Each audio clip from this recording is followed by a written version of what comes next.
कहते हो कि मंदिर से जाते समय नंदी के कानों में, बहुत सुंदर प्रश्न है आपके, बहुत भाव से और आनंद से आपने करा, और जनमानस के कल्याण के प्रश्न है ये, केवल आपके लिए नहीं है, ये सबके लिए इतने जोरदार प्रश्न हैं। जो गलती भी करते होंगे तो उसको सुधार सकते।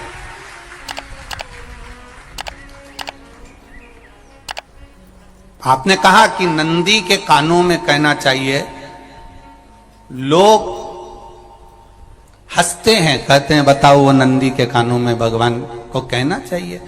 वैसे तो हम आपको एक बात बता दें कि दुनिया के लोग किसी दूसरे धर्म की कभी हंसी नहीं उड़ाते। दुनिया के लोगों को दूसरे का धर्म अच्छा लगता है। दुनिया के लोग सबसे ज्यादा हंसी उड़ाते हैं तो हमारे सनातन धर्म की ही उड़ाते हैं, और जी खुद उड़ाते हैं, दूसरा उड़ाने वाला नहीं होता।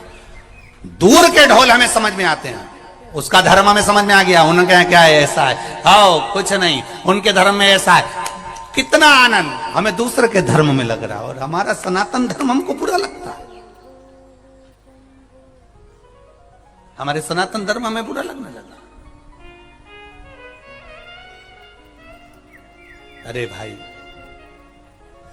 लोग कहते हैं कि नंदी के कान में कहते हो, ये कोई हमारे पुराणों में या शास्त्रों में लिखा है? भगवती बहन साहू, आपको धन्यवाद देना चाहूंगा और एक बात कहना चाहूंगा,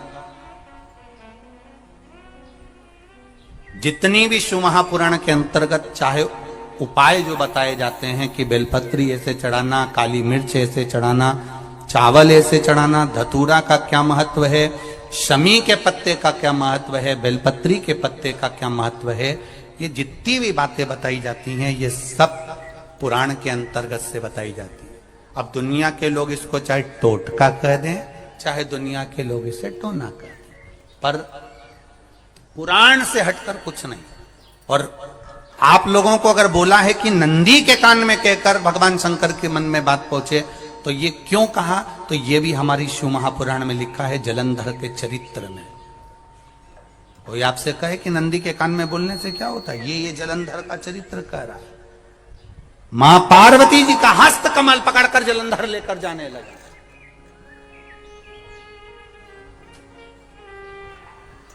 वृंदा का पति लेकर जा रहा।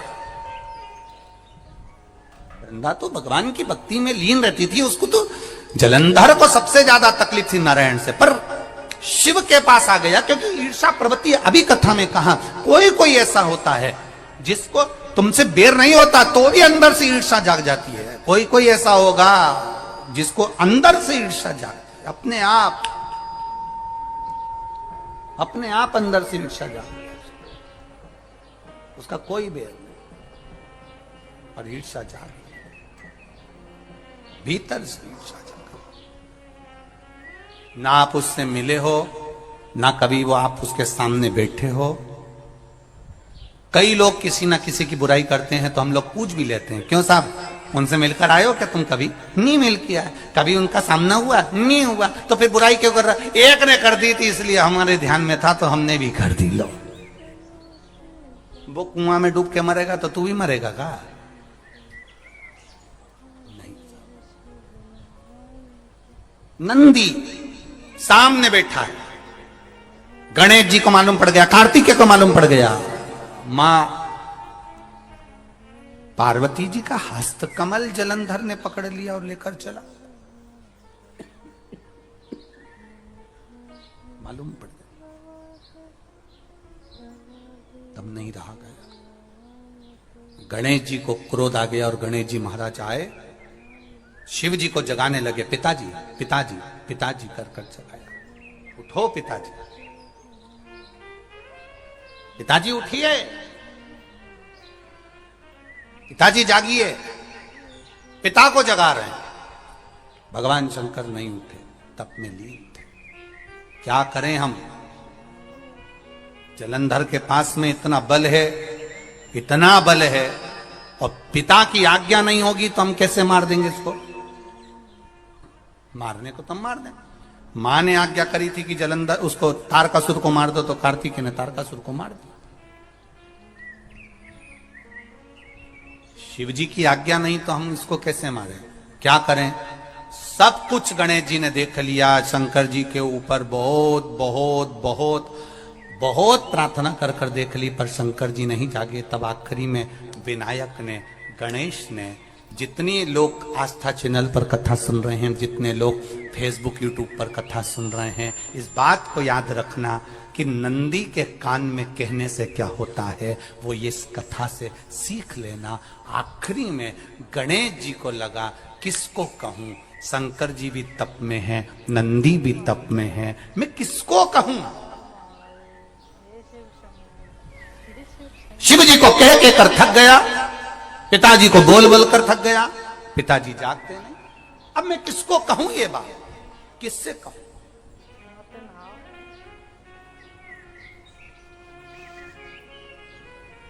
विनायक गए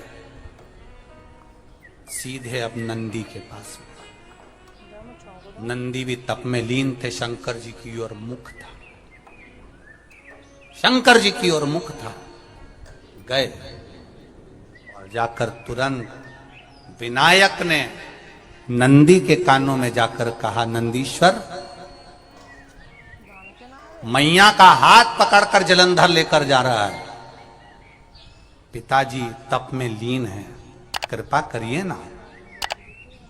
बस केवल नंदी के कान में कहा, गणेश जी दूर हट गए। नंदी के कान में कहा, शंकर जी के नेत्र खुल गए, शिव जी के नेत्र खुले। ध्यान देना जरा, इस शिव महापुराण की, आशुतोष शिव महापुराण की कथा, जो कथा यहां कही जा रही है, यह कथा पहले के चरित्रों में सुनने को नहीं मिली होगी। जरा ध्यान देना इस संवाद पर, जितने लोग आस्था चैनल पर, जितने फेसबुक यूट्यूब पर सुन रहे हैं। सनातन धर्म की हंसी उड़ाने वाले कह देते हैं नंदी के कान में कहने से क्या होता है, नंदी के सामने जाकर बोलने से क्या होता है, नंदी के पास बैठकर बोलने से क्या होता है, नंदी के पास बैठकर शंकर जी का मात्र दीदार करने से क्या होता है, दर्शन करने से क्या होता है। वो अच्छे से समझ लेना, जो लोग सनातन धर्म पर उंगलियां उठाते हैं, वो अच्छे से समझ ले इस बात को।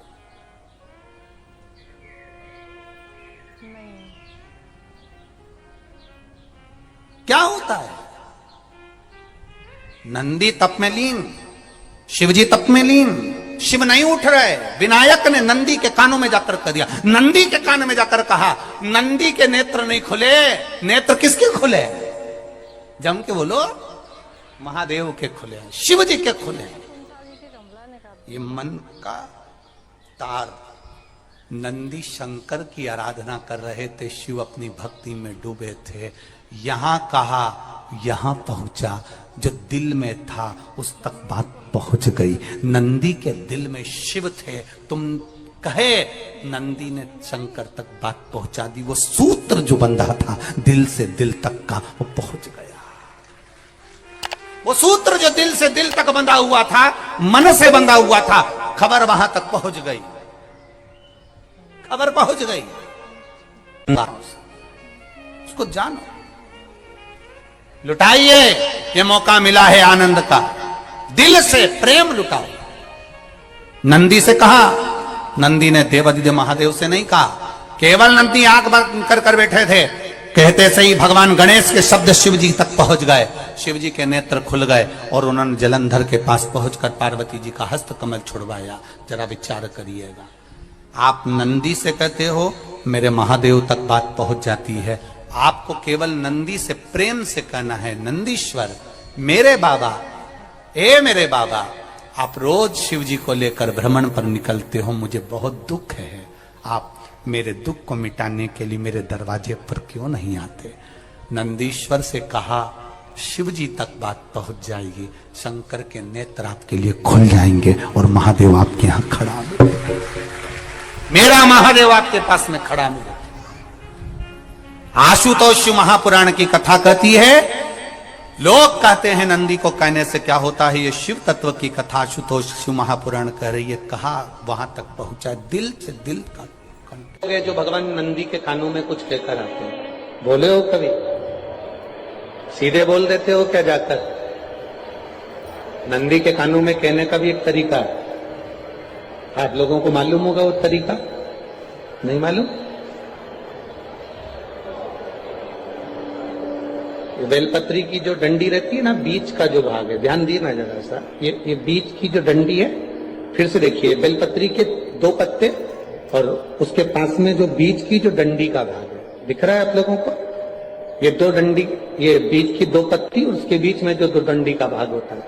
जब हम देवादिदेव महादेव से कोई बात कहने वाले होते हैं ना कि बाबा बहुत दुखी हूं, बाबा बहुत तकलीफ चल रही है, बाबा मैंने कंपटीशन एग्जाम में परीक्षा दी है, बाबा मेरे जीवन में ये तकलीफ हो रही है, बाबा, तब इस बेलपत्री की जो ये डंडी होती है, इस उंगली से, इस अंगूष्ठ से इस डंडी को पकड़ा जाता है और बाबा के कर्ण में कहने से पहले ये हाथ को नंदी के ऊपर रखकर फिर हम बाबा के नंदी के कानों में कहते हैं और चलते समय इस बेलपत्र को अशोक सुंदरी की जगह पर चढ़ाकर वापिस सजाते हैं। देव अधिदेव महादेव को पार्वती की बात मानना ही पड़ती है और वो कहना ही। ये बेलपत्र की महत्व, ये जितना फल एक बेलपत्र की पत्ती में उतना की उतना फल। हम आपसे फिर कहेंगे, कभी मौका मिल जाए जिंदगी में, कभी तुम्हारे जीवन में अगर मौका मिले और कहीं बेलपत्री का वृक्ष मिल जाए जिसकी छांव तुम्हारे ऊपर पड़ रही हो, तुम्हारे ऊपर अगर बेलपत्री की छांव पड़ रही हो, उसके नीचे बैठकर कभी मौका मिले, एक बेलपत्री का पत्ता मात्र रखकर आप शिव जी का नाम लेकर जल भी अगर समर्पित कर रहे हो ना, तो वो 12 ज्योतिर्लिंग को जल चढ़ाने के बराबर फल प्रदान कर। एक बेलपत्री का पत्ता, एक बेलपत्री का वृक्ष, एक बेलपत्री के वृक्ष की छांव हमारे जीवन को कृतार्थ कर देती है, धन्य कर देती है, कृतार्थ। कभी भी शंकर के मंदिर में जाओ, शिव जी का पूजन कर जब वापिस आओ, तो शंकर भगवान के मंदिर में जो बाहर नंदी बैठता है, उसके कानों में ओम नमः शिवाय बोलकर अपने मन की कामना उसके कानों में बोलकर आप आ जाइए, आपकी कामना 3 महीने में पूरी हो जाती है। नंदी के ईश्वर भगवान का स्मरण करिए। अगर 7 बेलपत्र आप शंकर को समर्पित करते हो तो 1 बेलपत्र नंदी भगवान पर भी जबरदस्त अवश्य समर्पित करो। नंदीश्वर भगवान शिव को समर्पित, 1 बेलपत्र नंदी के ईश्वर की ओर चढ़े। और बहुत ध्यान दीजिए महाराज, अगर कोई काम अटक रहा है, नहीं हो रहा, बहुत प्रयास करा, तो भगवान शंकर के मंदिर में 5 बेलपत्र चढ़ाइए। और शंकर भगवान की जो छोटी लड़की है अशोक सुंदरी, आपको बताया था ना अशोक सुंदरी का स्थान, भगवान शंकर की 6 लड़कियां हैं, उसमें से सबसे छोटी लड़की अशोक सुंदरी की जगह पर 1 बेलपत्र चढ़ाइए। फिर 1 बेलपत्र नंदीकेश्वर पर चढ़ाइए और नंदीकेश्वर पर चढ़ाने के बाद भगवान शंकर के मंदिर के बाहर चौखट पर दिया लगा दीजिए साइड में, और फिर अपने घर पर आ जाइए, आपका कार्य सफल होना प्रारंभ हो जाएगा।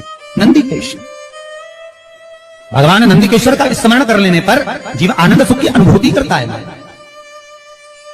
आनंद सुख को पाता। भगवान नंदीकेश्वर का पूरी दुनिया में केवल एक केदारनाथ ही एक ऐसा है जहां पर ओम कुंड विराजमान है। कौन सा कुंड है वहां पर? ओम कुंड। जो बच्चा हकलाता है, तोतला बोलता है या गूंगा होता है, जिसकी वाणी नहीं होती, वो अगर ओम कुंड पर जाकर ओम बोलने का प्रयास करता है तो जितनी देर तक उसके मुंह से घुन्न की आवाज निकलती है, उतनी देर तक ओम